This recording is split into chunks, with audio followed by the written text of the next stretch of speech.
Welcome to the Shaman's Cave, and I'm Renee. I'm Sandra. For a minute there, I thought, oh my word, did I start? You never know how these things are. Maybe there was a sacred timing here that was a little bit off my timing, but we're all good.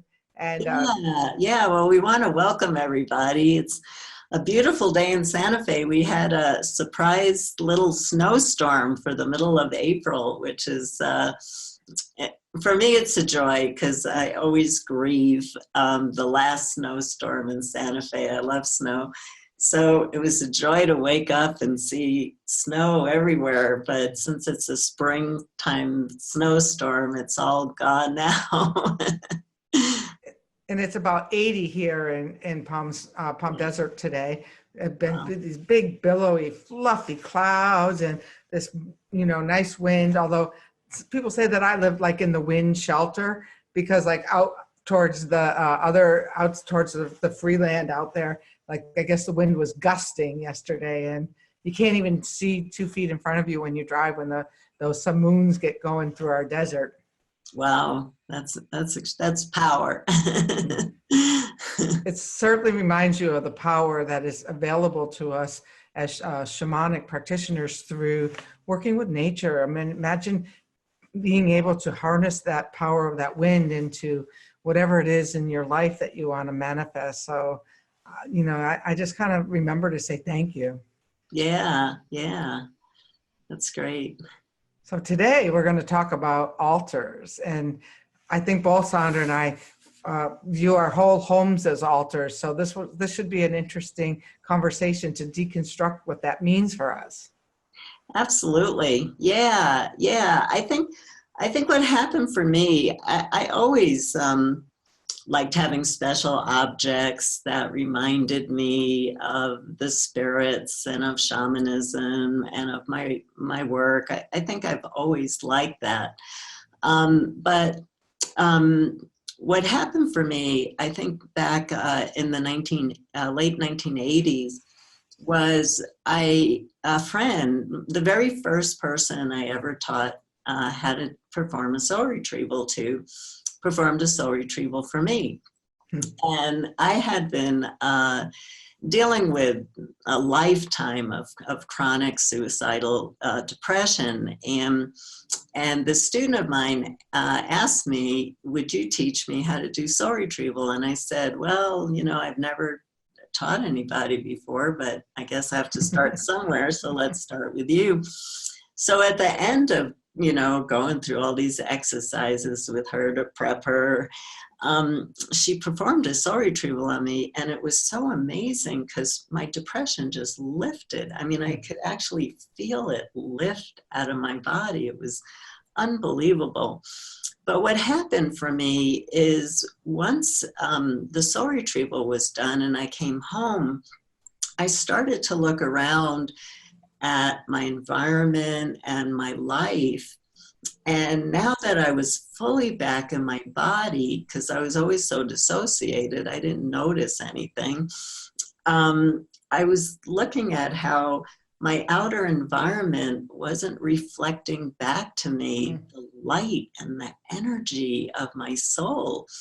And I wanted to live in a place that was filled with soulfulness because we live, in shamanic cultures, homes were built in a way where every rock was blessed and every tree was asked if it wanted to give itself for the home, and every material was used in a very conscious way, and the people spoke to the materials. And now everything is how fast can we build and how cheap can we build. And so we oftentimes, our offices where we work, our houses, our apartments where we live, don't have that soul quality that reflects back to us our light, our vitality. And so I started to work with altars in a conscious way, besides calling in the soul of my apartment and teaching people how to call in the soul of their offices, which we can talk about at another time. I found that working with altars was such a beautiful way to bring the sacred into where I lived and into the land where I lived. And so I just wanted to share that as an opening. And yeah. That's an opening and a half. When you were talking about the depression, for me, it wasn't so much, I would go to what's the use? What's the use? And I was too melodramatic. So what's the use? But recently I was doing this work where I saw that this what's the use was in like a little caged locker that was still residing inside of me, that could be opened up and I could go to that melodramatic place. And you just reminded me that, okay, now that I've removed that locker, I just, through a soul extraction, remove that part of me, that, wow, what a great way to fill that space up as an external representation with a new altar in my home. Thank you. Yeah. Well, one of the things that I talk about altars is every time you make a life change, it's a good idea to change the altar in your home, to reflect that you've just gone through a transformation and a new beginning is happening in your life. And so you want to rearrange your altar and take out, objects that was part of my past. Those were important to my past. Now I'm on this new path and a new way, and I've had this big transformation, or I've had this big healing. What are sacred objects that reflect that? And I think that sometimes people get a little bit lost with altars because they feel they have to be gigantic and exquisite and things that you buy, that are beautiful. And again, we already did a show on sacred objects and about be careful about what you're buying, because just because they look beautiful doesn't mean they were made in a sacred way. And so, we want to keep looking at what is the sacred that we want to add to our home and land, because also creating an altar on the land too is really precious. That's funny, because the other night on my wind walk, I saw these dates that had fallen from the tree, and then they were becoming more like date seeds, and I picked up a handful of them and got this. When I picked them up, I got this whole new meditation about journeying to a light seed. And it was like, because they're really dark and stuff. And it was like, I brought them home and I put them, in the middle of this compass mandala that I'm in the process of making. And it's funny because in a group process, I would think about, okay, when we're done deconstructing the mandala, then we're going to recreate it out on the land once we do all the work with it. But it never occurred to me to come in and actually created that new space in my home. So I'm really, you're just so full of wisdom. I just love it. Well, I just really want to encourage people to start small. Like, I'm sure some of you are going, wait, you're talking too fast about altars. What is an altar and how do I even make it? And altars can just be really small, to start with a really small altar. Really small. Yeah, right. That's really small. One time I had a woman had to put one in a drawer. So nobody, because she didn't have a sacred spot in her house. Wow. I said, well, what about your sock drawer? Wow. And that's where she put it. So when we say small, it means it could be really a little pouch of something that's just meaningful to you somewhere, and start small. She means small. Right. And that, Renee, is a huge piece of wisdom. You can even use a drawer. So, you might want to start with maybe a candle, or getting some things, collecting a few things from nature that remind you of the beauty of nature, or putting one flower on your altar, or a photo of a helping spirit that you love, or a family member, an ancestor who you want to remember, because our ancestors always have our back. And so, having that, or a rock to remind you of your connectedness to the earth.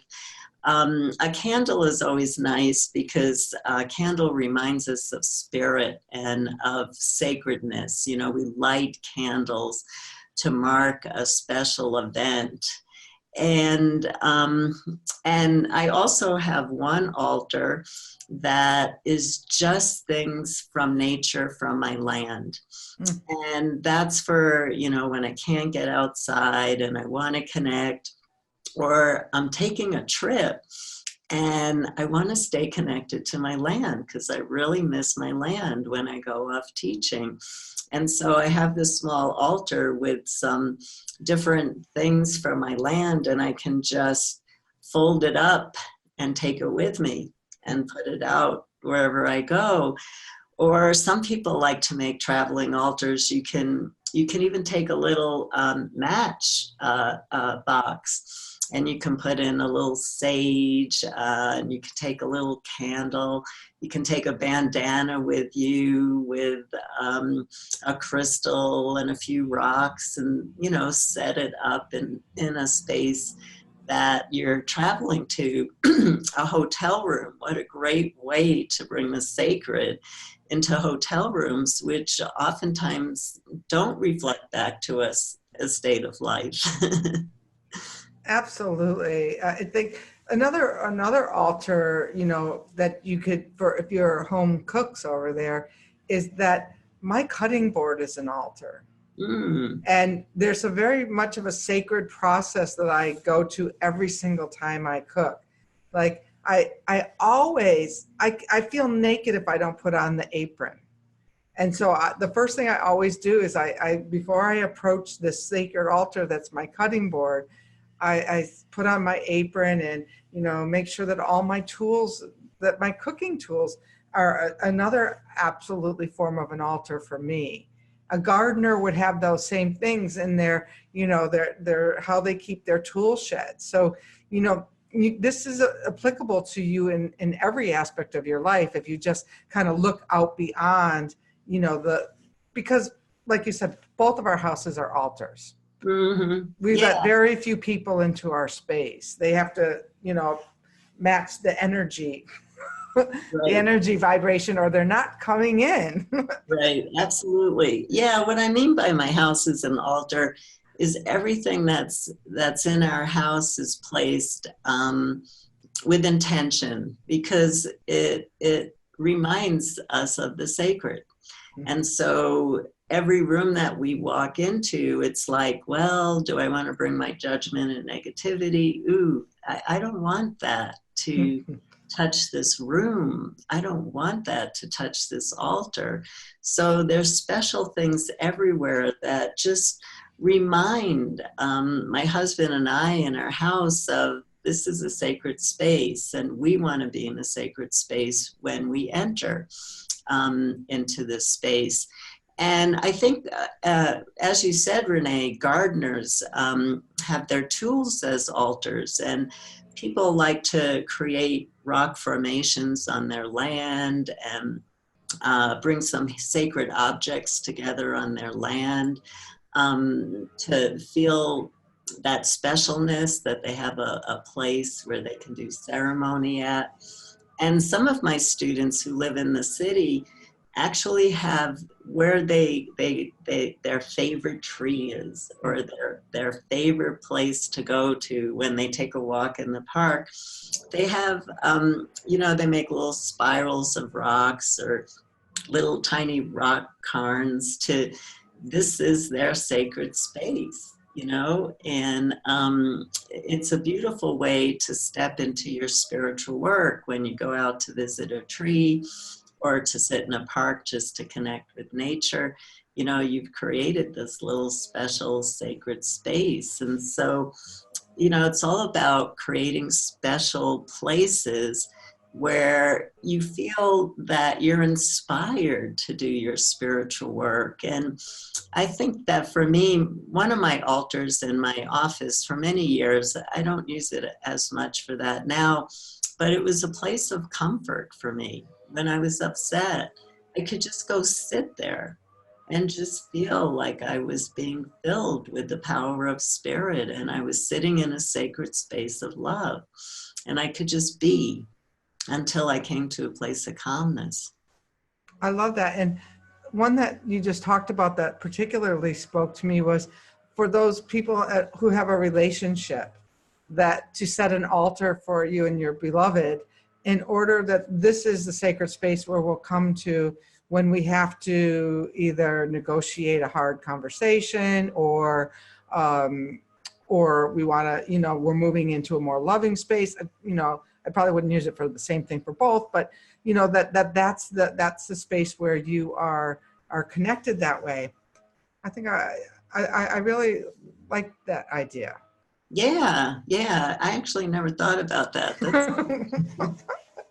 Oh, I was like, okay, well, this is now we're moving to sex.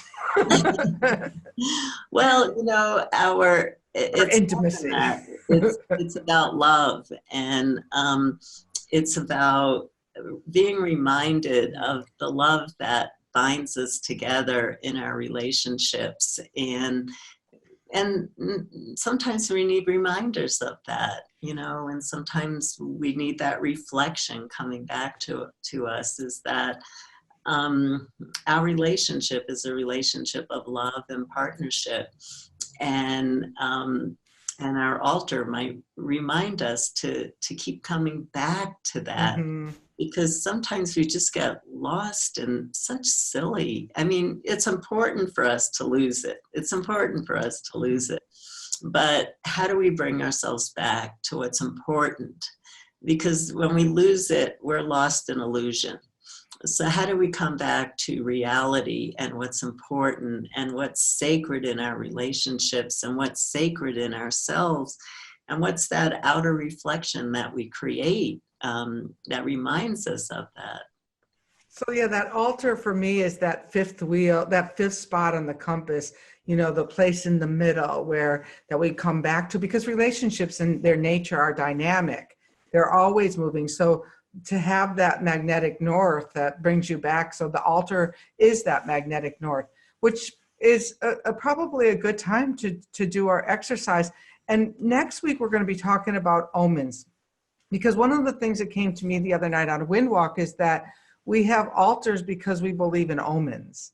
We, you know, if we didn't believe in anything bigger or greater than ourselves, we wouldn't need an altar to anchor us, because we would be these, you know, willed riots running through the world, and we wouldn't care about that anchoring. And so I'm really excited about that, and I'm really excited to see what exercise you have to share with us about our altars. Well, what I thought, I was trying to, I was reflecting on a good exercise to do. And I thought that a good exercise to do, because we're here online and people are listening or people are watching. And so it's not a time for me to have you get up and take a walk around your house. But we can use the rattles, and I'm going to rattle for you. And we're going to go into a shamanic state where our spirit self starts to walk around our house, or maybe our land where we live, or a park that you like to spend time in, and to look at the space and review the space, and to look at what you need to start doing to bring more energy and a sense of spirit to that space, so that you are bringing the sacred into the places that are important to you and that you visit. So I'm just going to guide us on this, and I'll do some rattling, and I'll guide you all the way on this. So here we go.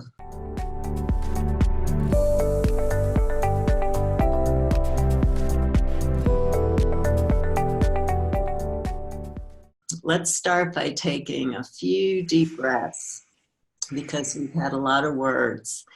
And in order to get into spirit self, we have to let go of our ordinary thoughts and what's anchoring us right now, so that our spirit self is free to take a tour of our homes and the land where we live.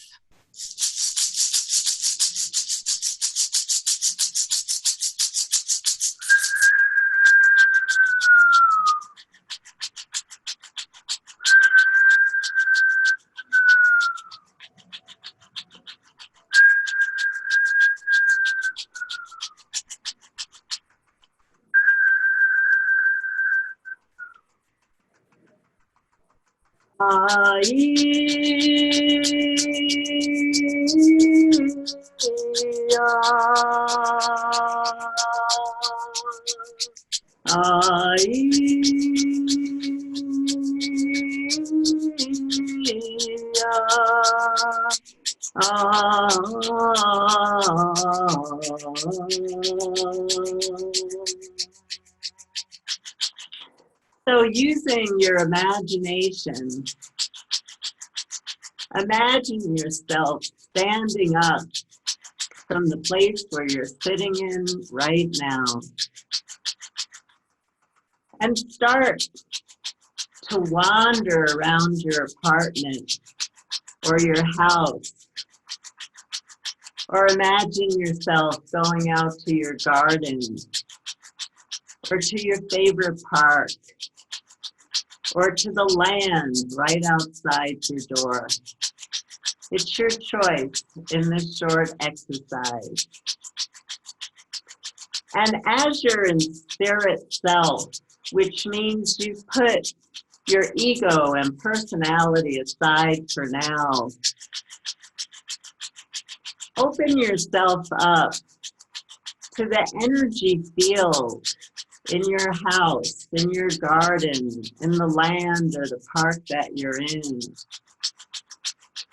And notice if the space that you're in right now feels like a field of energy that supports your health emotionally and physically. And if it supports your spiritual work. Does this room, does this space feel like it has vitality?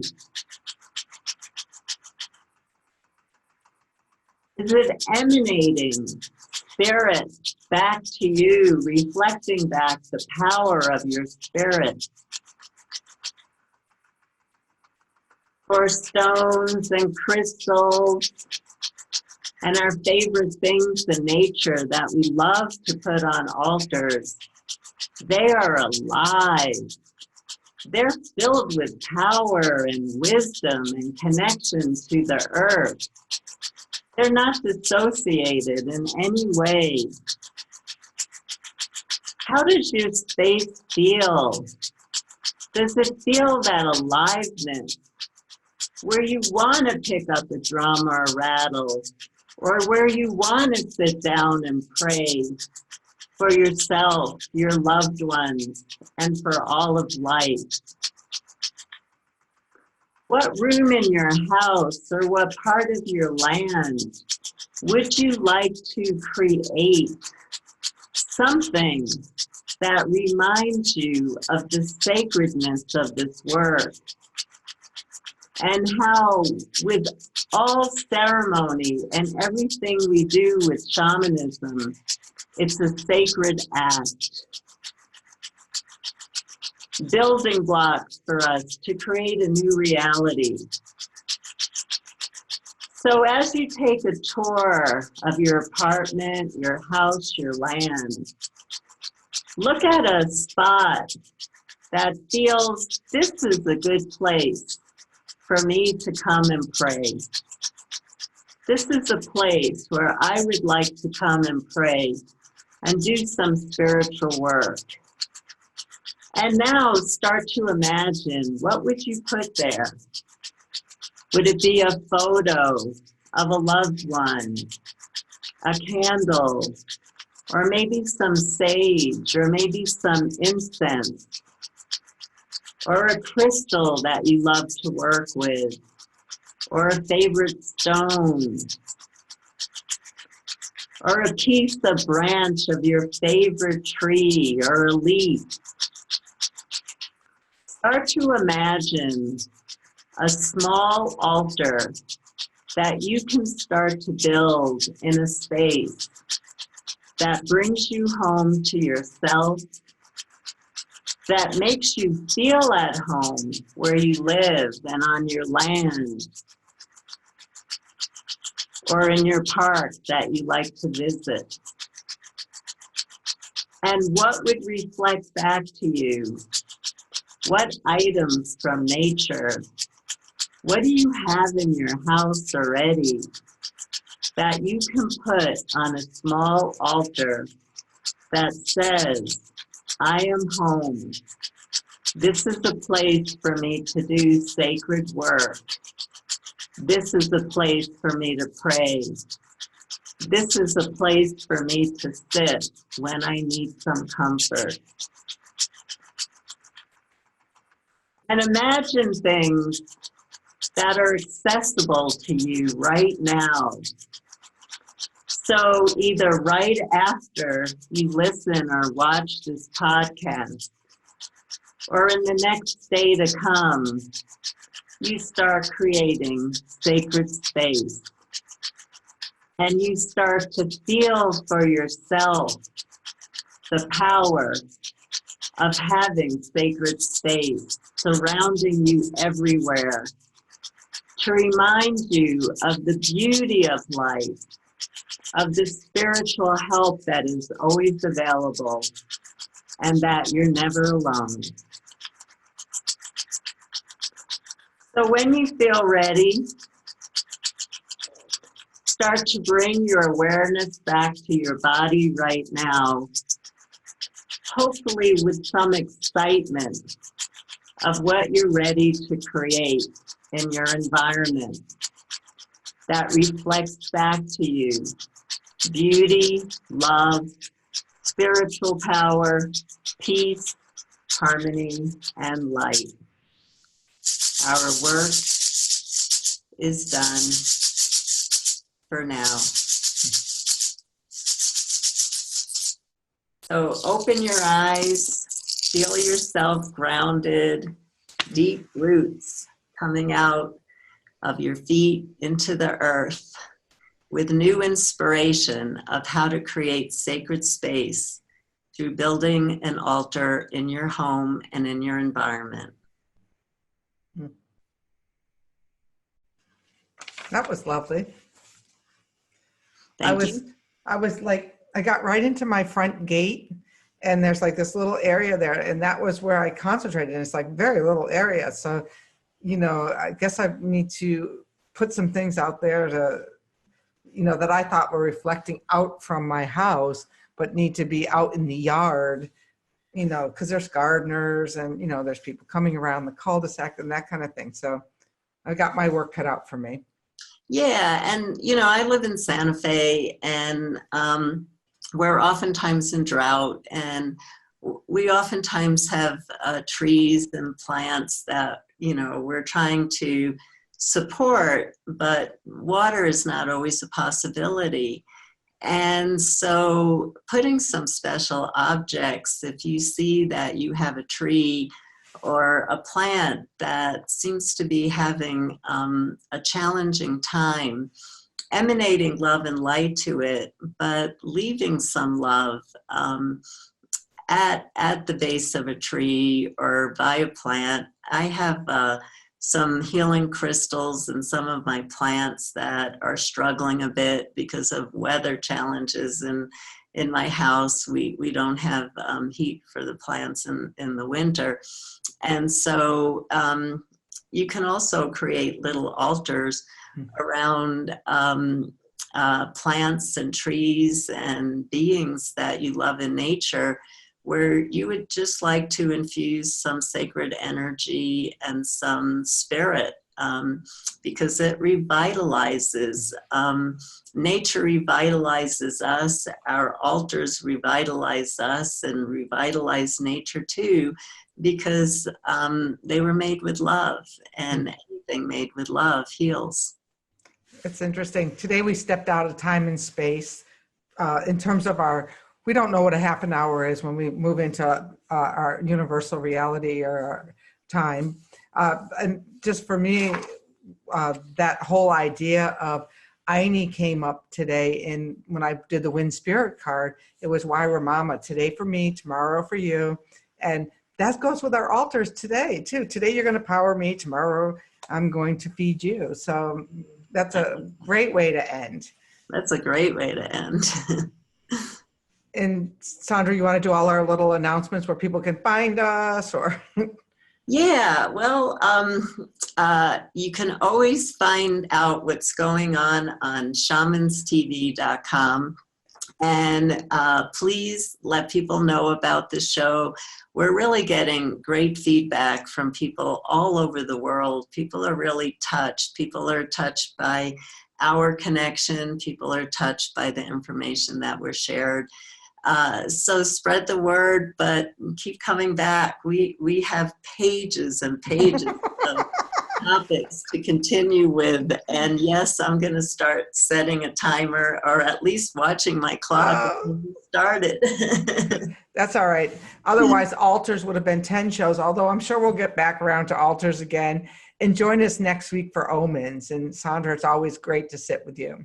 Always great to sit with you, Renee. Have a beautiful day, everybody. Have a beautiful day, Renee. You too.